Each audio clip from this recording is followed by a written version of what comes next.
morning, I'm Abheudaya Shrestha, and these are the headlines of the hour. CPN UML to recall its ministers today if Prime Minister Dahal does not resign, to also withdraw its support extended to the government. Nepali Congress's Work Execution Committee meeting currently underway. Case filed at the Kathmandu District Court making 60 more individuals as defendants in the 60-kilogram gold smuggling scandal. Hearing for pre-trial detention scheduled for today itself. A New York judge delays former U.S. President Donald Trump's sentencing until 18th of September as his lawyers seek to challenge his conviction after a Supreme Court ruling.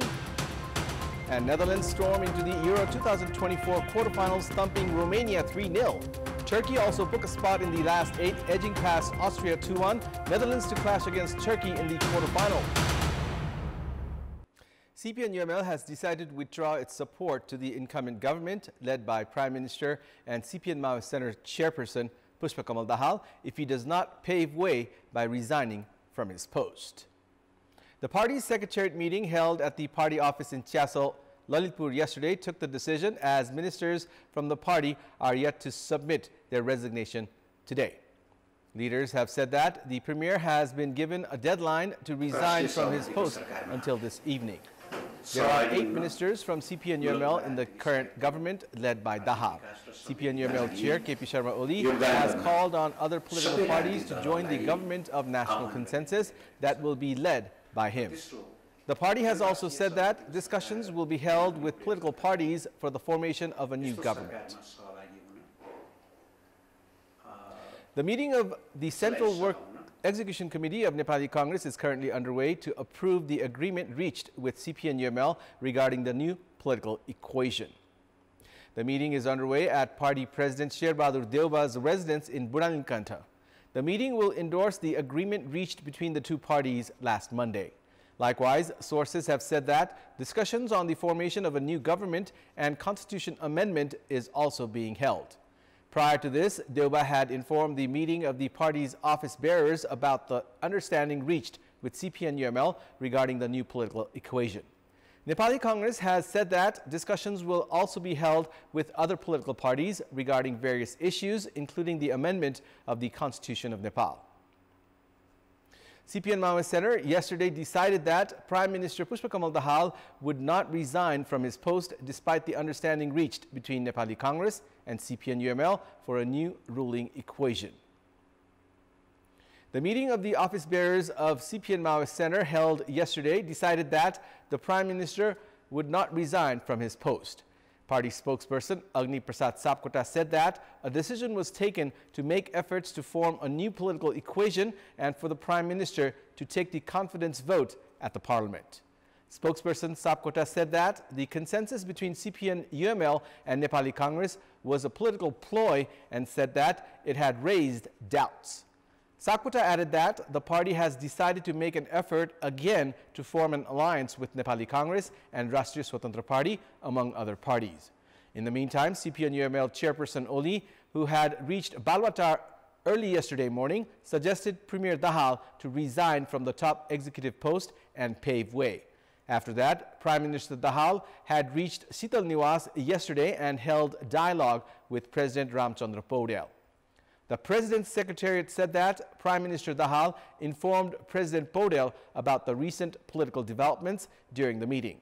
Likewise, Rastriya Prajatantra Party has termed the agreement reached between Nepali Congress and CPN UML regarding constitution amendment as positive and has welcomed the move.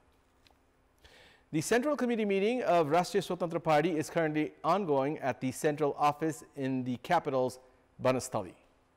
The meeting that began at 8:30 earlier this morning has been holding discussions on the report prepared by Party General Secretary Mukul Dhakal and the recent political developments.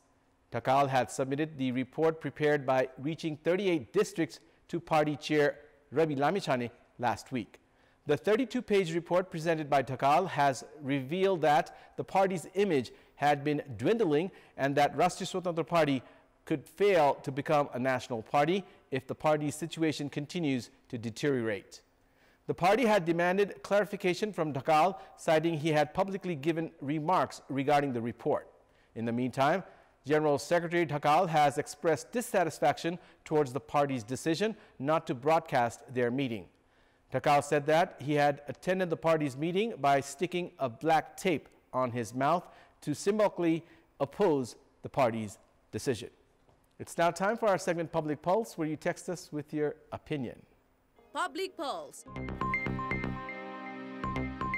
Decision to take the vote of confidence instead of resigning.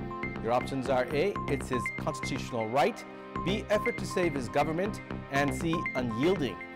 The voting is on. Type NEWS, select your option A, B, or C, and send it to 34001 to share your opinion with us.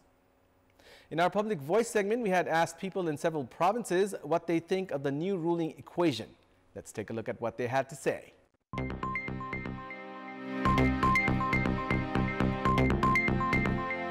दाउ बेचेर खुट्टा तान्ने तानातान गरेर समयको बर्बादी गर्ने हो भने त्यो चाहिँ बेठी हुन्छ। कहिले पनि राम्रो भएन, अब बन्नी चाहिँ एकदम राम्रो छ र राम्रो होस्। प्रदेशहरुलाई चाहिँ कसरी हेर्ने हो अथवा चाहिँ नि यो यत्रो खर्च कसरी धान्ने हो देशले टाटपटन लागेको बेलामा यो सबै कुरालाई चाहिँ संगठित तरिकाले अगाडि जान खोज्ने हो र उहाँले बनाएको चाहिँ सम्झौता कारण हुने हो भने अहिले बनाएको सम्झौता एकदम ठीक छ। नयाँ बनेको संविधान राम्रै लाग्छ। जुन संविधानमा टेकेर गर्नुपर्ने चिज अथवा संविधान संशोधनको लागि गर्नुपर्ने चिज पहिले नै दूरदृष्टि दीर्घकालीन रूपमा गर्नुपर्ने थियो। सधैँ 3-3 महिनामा धैर्य त नभएको जस्तो भयो। दुई दिग्गज पार्टीका दिग्गज नेताहरूले मिलेर जुन गर्नु भएको छ त्यसलाई चाहिँ धेरै सकारात्मक रूपमा लिएको। मुलुकले चाहिँ एउटा नयाँ रूप चाहिँ लिन छ र एउटा काँचुलो फेरेर चाहिँ नयाँ रूपमा चाहिँ जानेछ भन्ने हामीले विश्वास लिएका छौँ। लोकतान्त्रिक पद्धतिमा नयाँ समीकरण बन्नु भत्किनु सामान्य कुरा हो। ठुला राजनीतिक दलहरू एक ठाउँमा बसेर एउटा चाहिँ मजबुत सरकार एउटा लामो समयसम्म टिक्ने गरेको सरकार बन्नुस्। जनता पनि धेरै खुसी भएका छन्।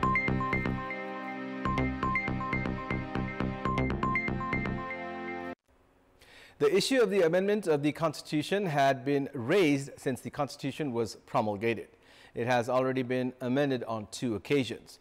The 2 largest parties of the Parliament, Nepali Congress and CPN UML, have included amendment of the Constitution as the main agenda while forming an alliance. Both the parties have been making efforts to change the election system as well. They have begun talks for the formation of a commission to amend the Constitution. Questions are being raised on the issues that the parties are making efforts to amend the Constitution. 2/3 majority of the Parliament is required to amend the Constitution. For this, the 2 parties have decided to form a government of national consensus. However, the task of reaching a consensus regarding Constitution amendment among political parties with different agendas is difficult. Nepali Congress and CPN UML have also reached a consensus to form a high-level commission under the coordination of a former justice that will give suggestions for required amendments on the Constitution. This has raised question about whether efforts were being made to amend the Constitution or to redraft it. Both the parties have reached an understanding on various issues, including the election system, in an effort to maintain political stability. However, CPN Maoist Center had expressed disagreement regarding the matter. It has termed the move against the system. The Constitution of Nepal, which was promulgated in the year 2015, had yet to be fully implemented due to the leaders' lust for power. Various groups had been raising questions on the democratic republic as well. It has been said that the Constitution will now be amended to strengthen democratic republic and to prevent questions on it. Likewise, the issue of scrapping the provincial level authority and reducing the number of local levels had also been raised. Various Nepali Congress and CPN UML lawmakers had also raised the issue related to secularism. Madhya-centered parties have separate demands for constitution amendment. In the meantime, the main problem in the country's system that has adopted constitutional supremacy is failure to abide by the Constitution. The Kathmandu District Attorney Office yesterday filed a case against additional 60 individuals at the Kathmandu District Court for their involvement in the smuggling of 60 kilograms of gold using brake shoes and electric cigarettes. District Attorney Office has demanded 81 billion rupees as deposit and fine. The Kathmandu District Attorney Office filed the additional case on the basis of the investigation carried out by the Central Investigation Bureau, CIB, of Nepal Police. In the arraignment, it had been mentioned that more than 3,194 kilograms of gold was exported to Nepal through dummy companies. The confiscated gold has been estimated to be worth 30.84 billion rupees. Action has been demanded against 50 defendants for their involvement in 8 different crimes. Hearing for pre-trial detention is scheduled for today itself. The Commission for the Investigation of Abuse of Authority, CIAA, has filed an appeal against the Supreme Court verdict to revoke the suspension of Nepali Congress lawmaker Tek Bahadur Gurung, who had been convicted by the special court. The special court in February last year had imposed a fine of 18.44 million rupees to Gurung on charge of his involvement in the irregularities related to the land of Prikuti Mandap. He had also been suspended from the post of lawmaker. Gurung had filed a writ demanding for the withdrawal of his suspension, while the joint bench of Supreme Court Justices Manoj Kumar Sharma and Binod Sharma on 30th of March had termed the suspension illegal. In the appeal filed at the Supreme Court last Monday, the CIAA had presented 15 bases and had also raised question on Gurung's intentions. The CIAA has also claimed that his writ against the special court verdict had to be scrapped immediately. The authority has demanded to scrap the decision, which it says was against the existing legal provisions. It's time now for the international updates.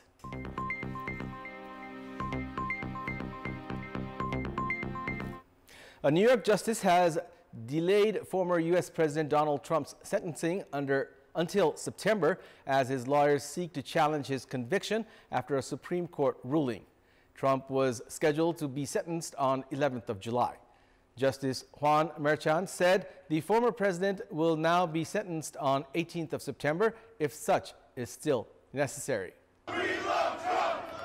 His legal team asked for his conviction in a hush money case to be overturned after the nation's highest court ruled Monday that former presidents had partial immunity for official acts during their presidency. Justice Merchan said that he would issue a decision on the motions by 6th of September. In May, a New York jury found Trump guilty of 34 felony counts for falsifying business records, making him the first former president ever convicted of a felony. Prosecutors said Trump had reimbursed his fixer, Michael Cohen, for hush money paid to an adult film star who claimed she had an affair with Trump. The money paid on the eve of the 2016 election was covered up by falsely labeling it as legal expenses. It is the first of Trump's 4 criminal cases to go on trial.